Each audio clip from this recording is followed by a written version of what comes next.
千里之行，始于足下. A journey of 1,000 miles begins beneath the feet. We now gather in the Tao to travel the journey together. Welcome to Tao Talks with Derek Lin, where we take a deep dive into the Tao Te Ching by Lao Tzu. As always, I want to extend my welcome to you. Thank you for joining us. I would like to invite you to center your thoughts and direct your attention to this moment in time, to the here and now, to be fully present and mindfully aware as we are ready ourselves for this sacred process in the Tao with one another.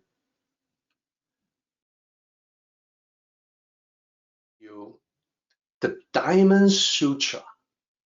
Now, we haven't talked about this very much, but the Diamond Sutra is a sacred Buddhist text from the Mahayana tradition. It is basically a record of conversations between the Sakyamuni Buddha and his disciple by the name of Subhuti. Now, before we go any further, let me just make sure everyone knows who I mean when I say Sakyamuni Buddha. Sakyamuni Buddha lived about 2,500 years ago, was originally an Indian prince, was royalty. The Sakyamuni Buddha is seen as the founder of Buddhism, and he was not the same person as the Maitreya Buddha. Who is the Maitreya Buddha? The Maitreya Buddha is the portly figure that you see when you visit pretty much many Asian establishments. You'll see a little statue of the Maitreya Buddha, the laughing Buddha, the fat Buddha, the Buddha that brings good luck. That is the ancient Chinese version of Maitreya.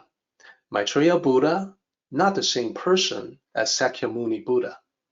The Maitreya Buddha was a Buddhist monk who lived about 1,000 years ago, whereas Sakyamuni, the Buddha, the founder of Buddhism, lived 2,500 years ago around the same time as Lao Tzu.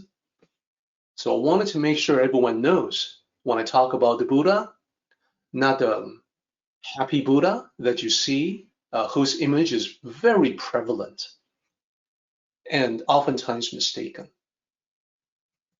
So anyhow, in the Diamond Sutra, the Sakyamuni Buddha is having conversations with his disciple Subhuti. In chapter 21, he's got some interesting things to say about the nature of Dharma. He starts out saying this, Subhuti, do not say that the Tathagata has the thoughts. I have taught Dharma. Do not think that. As I mentioned, Subhuti is a senior disciple who learned from the Buddha. What about Tathagata? Tathagata is a specialized term in Buddhism. It is a reference to the Buddhas that had come before Sakyamuni Buddha. It can also be a term that the Buddha used in referring to himself. Literally, it means someone who has experienced a great spiritual awakening, someone who is awakened and therefore present, as if he has arrived. So just imagine if you've been asleep and then you wake up and then you say, okay, here I am, I'm up. Like I was in the dream world, but now I'm back in the real world. I'm experiencing reality. The Buddha is the individual who has awakened to the greater reality of the world. So this is the reference to that. Keep this in mind to make it easy.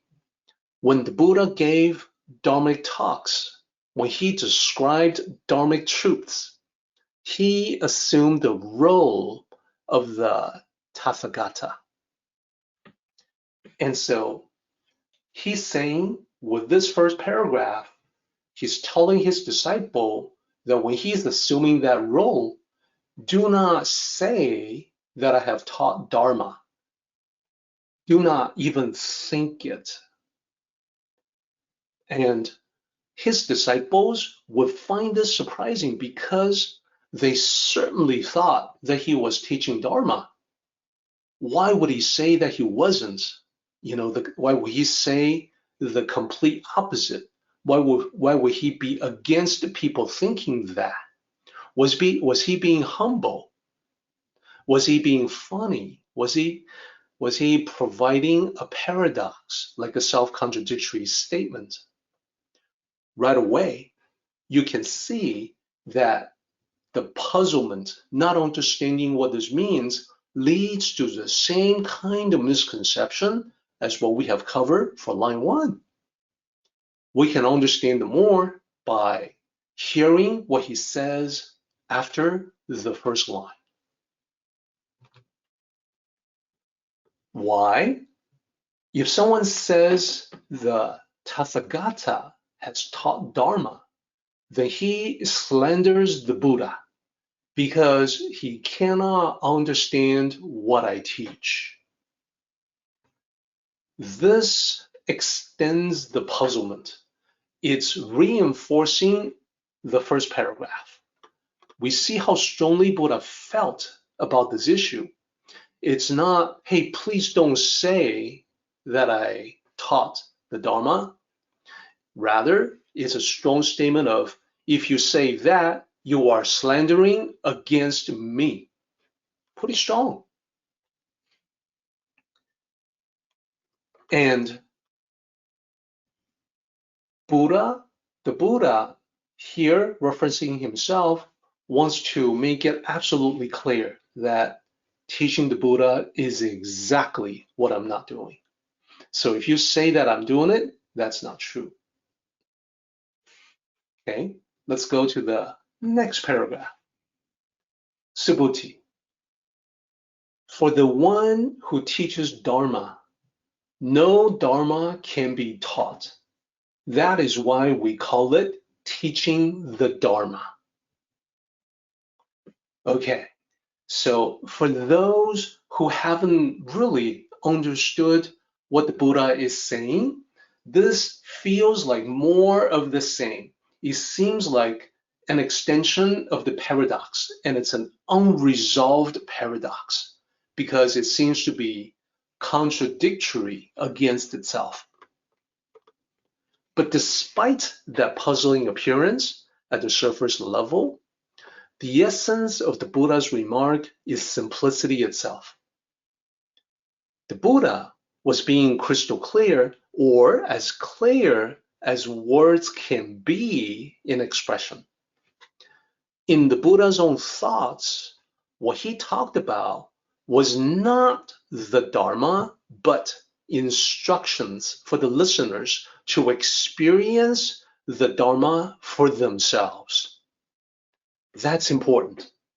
That's an important distinction.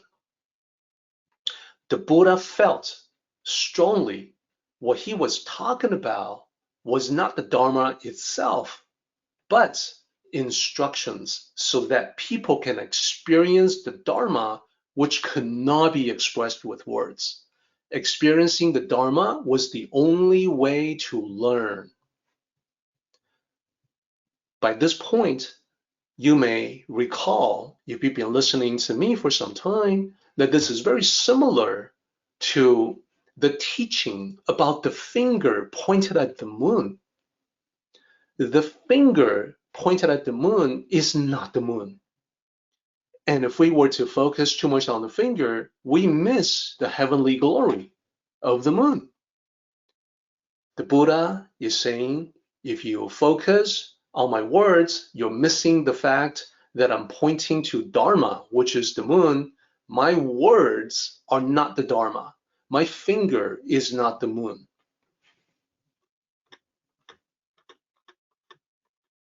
So here's the conclusion. When the Sakyamuni Buddha explained the Dharma, his intention never was to disseminate Buddhist teachings, to found the Buddhist religion. He was simply talking about the fundamental truths of life.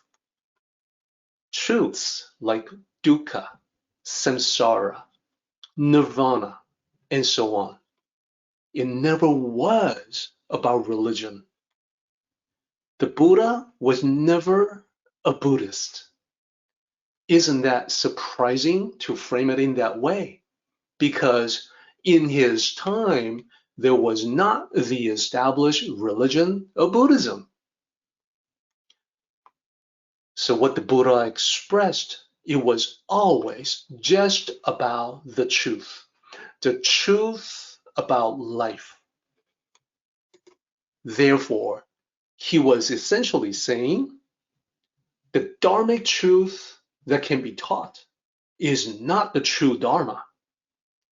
And when you have heard me explain it in that way, it's crystal clear. Now, the Buddha never heard of the Tao that can be spoken because geographically he was separated from Lao Tzu by thousands and thousands of miles, which back in those days was complete isolation, great distance. Nevertheless, when Lao Tzu wrote the Tao Te Ching, it was similar. His intention never was the founding of religious Taoism. He was simply aiming to make Tao concepts easier for everyone to grasp by using his words to point at the Tao. But his words were not the Tao.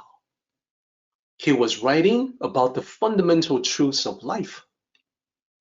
Wu Wei, simplicity, plainness, humility, and so on. It never was about religion. Lao Tzu never was a Taoist, a religious Taoist, just because religious Taoism had not been established at the time that he lived. It was always about the truth. And that is why the first line of the Tao Te Ching says, the Tao that can be spoken is not the eternal Tao. Look at the correspondence between that and what the Buddha said. It seems surprising, yet, in my opinion, it should not be, because we're talking about universal truths here, truths that apply everywhere and every when for all time.